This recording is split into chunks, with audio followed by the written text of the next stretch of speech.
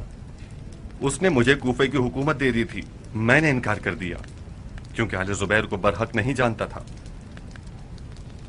سلیمان کو اگر پتا ہوتا کہ بن یزید کس لیے کوفہ آ رہا ہے تو ایک لمحے کی تاخیر کے بغیر میری بیعت کر لیتا۔ آج رات کون سی تاریخ ہے؟ مختار کی باتوں کو ذہن نشین کر لیجئے۔ بن یزید کوفے کی جانب سے اس لیے مامور کیا گیا ہے تاکہ شیعوں کو شیعوں کے ہاتھوں ختم کر دے، یعنی بالکل وہی کام جو ملون ابن مرجانہ نے کیا۔ مولا حسین کو بلانے والوں کو ہی مولا حسین کے مقابلے پر کھڑا کر دیا۔ بن یزید جیسے ہی کوفہ پر مسلط ہوگا سب سے پہلا کام یہی کرے گا کہ توابین کی حمایت کرے گا اور انہیں ابن مرجانہ سے لڑنے کے لیے بھیج دے گا۔ میں تو ابو اسحاق کی حقانیت کو مان گیا۔ اب مجھے سمجھ آیا کہ ابو اسحاق کی پسر زبیر سے بیعت کس حکمت کے تحت تھی۔ ابو اسحاق کی حقانیت کا کوئی بھی منکر نہیں ہے اسماعیل۔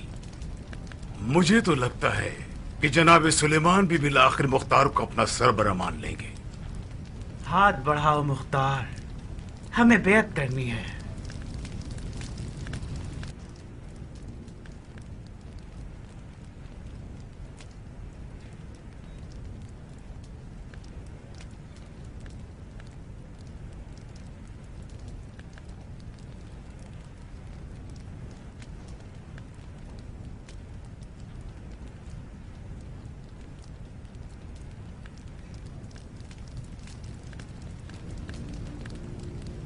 لا حول ولا قوت الا باللہ۔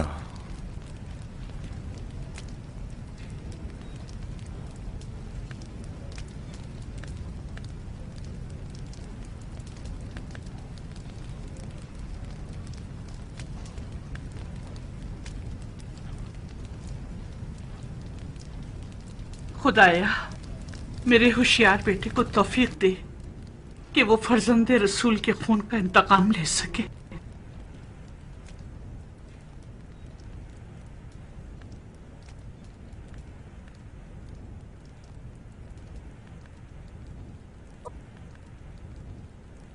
اگر عامر کو ابن زبیر نے چنا ہوتا اور عامر کوئی خطا کر گزرتا تو اس کا گناہ خلیفہ کے سر ہوتا کہ اس نے صحیح انتخاب نہیں کیا ہے، مگر عامر تو آپ لوگوں کا چنا ہوا شخص تھا۔ خلیفہ نے آپ کی رائے کو محترم ٹھہرایا اور آپ کے انتخاب پر بھروسہ کیا اور اس کی چند سالہ عزت و آبرو برباد ہو گئی۔ خلیفہ کو کوئی حق نہیں پہنچتا کہ مجرموں کو امان دے۔ اب یہ تو کوئی بات نہیں نا کہ خلیفۃ المسلمین جو چاہے کر گزرے۔ مجرموں سے انتقام لینا خدا کا حکم ہے۔ آل زبیر اس بات پر فخر کرتے ہیں کہ انہوں نے انتقام خون حسین کا پرچم سب سے پہلے لہرایا۔ اگر آج کوفے میں آواز یا لسارات الحسین بلند ہے تو ضعیف افتخار، درود خدا ہو ان مومنین پر جنہوں نے اپنے آپ کو تواب کہلایا ہے اور خدا کے دین کی نصرت کے لیے کھڑے ہوئے ہیں۔ توابین کا جو ارادہ ہے وہی زبیری خلیفہ کا ارادہ ہے۔ آل زبیر بھی یہی نعرہ لگانے کے لیے اٹھ کھڑے ہوئے ہیں۔ یا لسارات الحسین،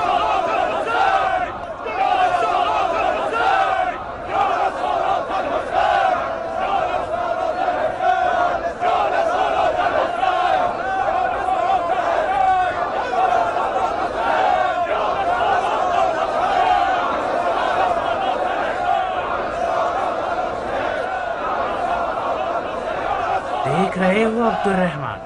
آخر وہی ہوا نا جس کی مختار نے پیش گوئی کی تھی؟ ظاہر ہے مختار سالوں اس گروہ کے ساتھ رہا ہے اسماعیل، اسے ان کے ہر حربے کا اندازہ ہونا بھی چاہیے۔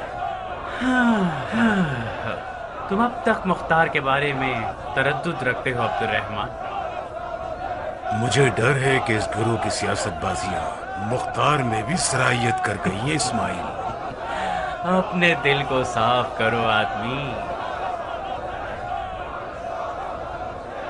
ایک خطرناک شک میری جان کو لاحق ہو گیا اسماعیل۔ میں مکہ جا کر ابن حنافیہ سے اپنی ذمہ داری پوری کرنا چاہتا ہوں۔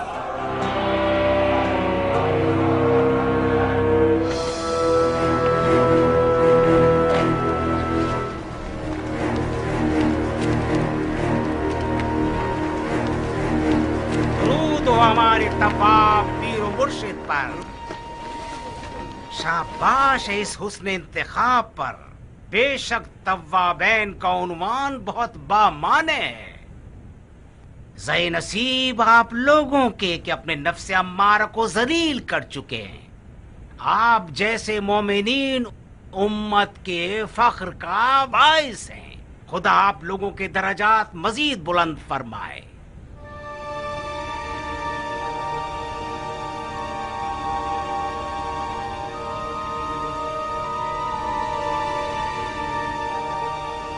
خوش آمدید، اہلاً و سہلاً، اہلاً و سہلاً، خوش آمدید، خوش آمدید، خوش آمدید، خوش آمدید، خوش آمدید۔ آپ کی خدمت میں عرض ہے کہ میں کوفے کے پچھلے والی کی نادانی کی بنا پر توابین سے معذرت خواہی پر مامور ہوا ہوں، اور معافی کے علاوہ مجھے یہ حکم ہے کہ توابین کی تحریک سے ہر طرح سے حمایت کروں۔ آپ کو تو پتا ہوگا کہ ابن زیاد ایک بڑے لشکر کے ساتھ عراق کی طرف نکل چکا ہے۔ سنا ہے کہ آپ اس سے قصد جہاد رکھتے ہیں۔ ہماری مدد اور ہمارے بیت المال کے پیسے کو قبول فرمائیے۔ یہ جو آپ نے کوفے کے پچھلے حاکم کی گری ہوئی اور توہین آمیز حرکت کی معافی مانگی تو مجھے آپ کا عذر قبول نہیں کرنا چاہیے، خدا کو قبول کرنا چاہیے۔ حسین خون خدا ہے، احانت خون حسین احانت خدا ہے۔ اور توابین کے جہاد کا جہاں تک مسئلہ ہے، جی ہاں کریں گے انشاءاللہ۔ توفیق ملی تو توابین اپنے شہید امام کے قدموں میں بوسہ دے کر ایک نئی کربلا آباد کرنا چاہتے ہیں۔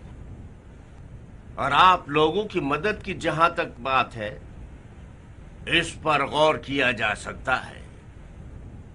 آپ کی تمام تر باتیں، خاص طور پر آپ نے کوفے کے دارالحکومت میں داخل ہوتے ہی جو برتاؤ عمر سعد لعین اور شمر خبیث کے ساتھ کیا، اور اس کے علاوہ جو خطبہ آپ نے مسجد کوفہ کے ممبر پر دیا اور جو بیانات دیے ہیں وہ ہم تک پہنچے ہیں۔ آپ نے باتوں میں تو اپنی بھائی چارگی ظاہر کر دی، اب یہ دیکھنا ہے کہ آپ عمل میں کیا کرتے ہیں۔ امید ہے کہ ہم عمل میں بھی اچھے ہی رہیں گے۔ خدا پر توکل کیا۔ ویسے مختار کہاں ہے؟ وہ آپ لوگوں میں نظر نہیں آ رہا۔ مجھ سے کیوں پوچھ رہے ہو؟ مختار آپ کا دوست ہے۔ ہاں، وہ مختار ہمارا بھی دوست ہے۔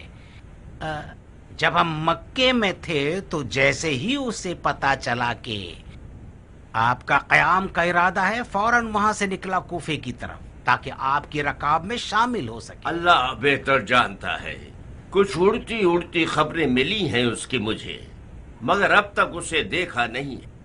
ابو اسحاق کوفے سے چند سال دور تھا، رشتہ داروں میں مصروف ہوگا، ذرا ملنے ملانے سے فارغ ہو جائے تو آپ کو دیکھنے ضرور آئے گا۔